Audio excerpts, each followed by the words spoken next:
Okay. Let's talk about the creative subtype of ENFP. So these are creative ENFPs.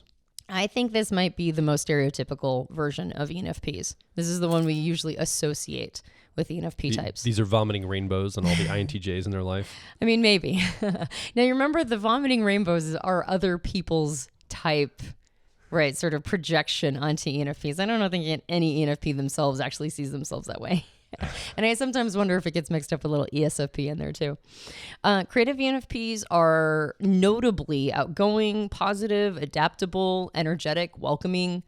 They're cheerful. They tend to be able to both perceive and entertain all at once. So unlike the dominant ENFP that tends to miss things because they're so assertive, this is a style that can both perceive and take things in while at the same time entertaining others. And it's probably because they don't have the heavy lift of having to manage or be a leader, right? They can just be entertaining and it's okay. Yeah.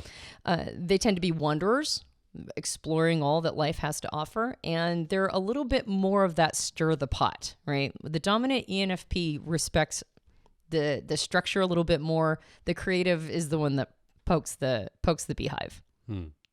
They have a strong starburst pattern. So they're definitely going to be the brainstorming kind of ENFP, and not just for solutions, for anything. Every input is like a potential secret letter that everyone must see. That's something that Dario said about them, and I thought that was fantastic. Their brains are very active.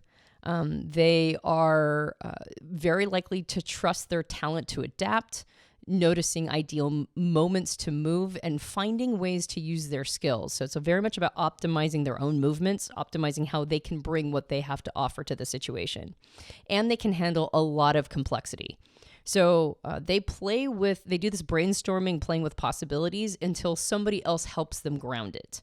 So unlike the dominant ENFP that is a little bit more self-grounding, this is a style that really needs other people to help ground them. So they have really good, remarkable rapport building skills, right?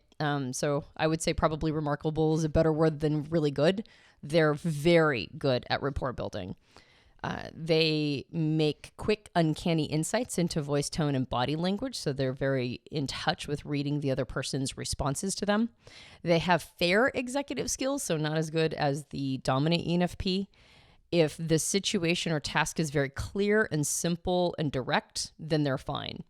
If it is complex, challenging, multi-layered, like Gantt chart style, right? That might be a little bit more difficult, and they might have trouble focusing and making decisions in a situation like that. Overall, they're social and artistic, and those have a tendency to be the most interesting things to them, anything that has a social bent or an artistic bent.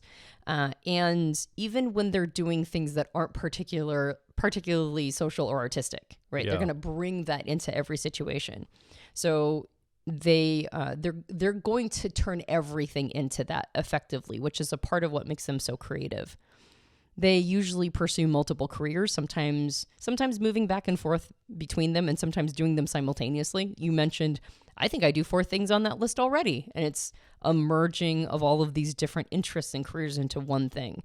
And if a creative ENFP can get away with that, they certainly will. And they usually look pretty gifted. They usually look like they're really good at whatever it is that they're doing. But they aren't as self-motivated as the dominant. Yeah. So they can motivate themselves in spurts. They can do it a little at a time, or they have to set up a situation that really they find compelling and motivating. It's a little harder for them to push themselves as hard as the dominant. They need inspiration to be motivated. Yep, exactly. As I mentioned before, they have a rebellious streak.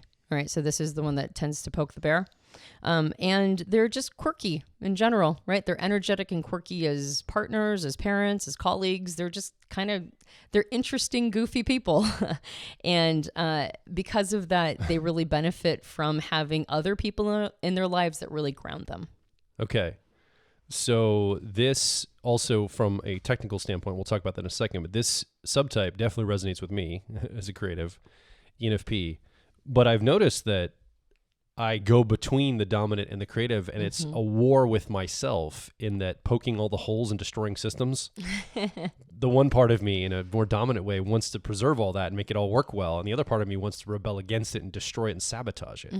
It's interesting to see I bet you listening along as an ENFP, if you identify with one or more than one of these subtypes, you're probably seeing somewhat of a war within yourself between these parts of you, which would be very indicative of an ENFP, kind of different parts of yourself, bringing those into alignment. That's the work of your lifetime, quite frankly. It's really interesting to watch as a spectator too, Joel.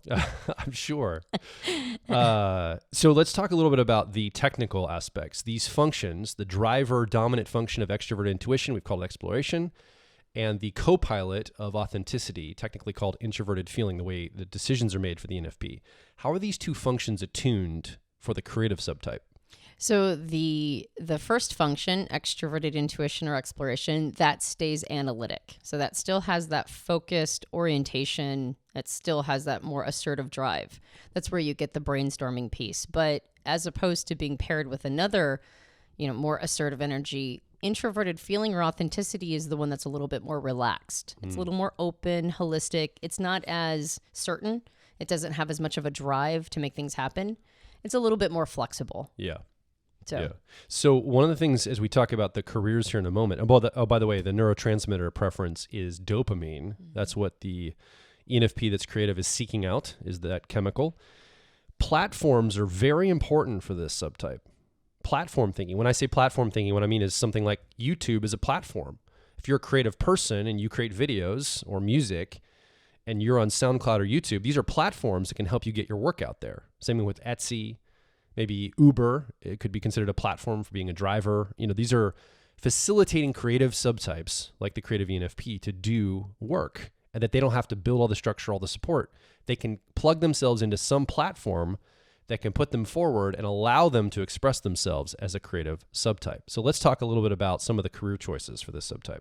All right. I think some of these really capitalize on what you're talking about as platforms. Basically anything that grounds you, right? Yeah. Something that does some of the heavy lifting on that. Supports you, really.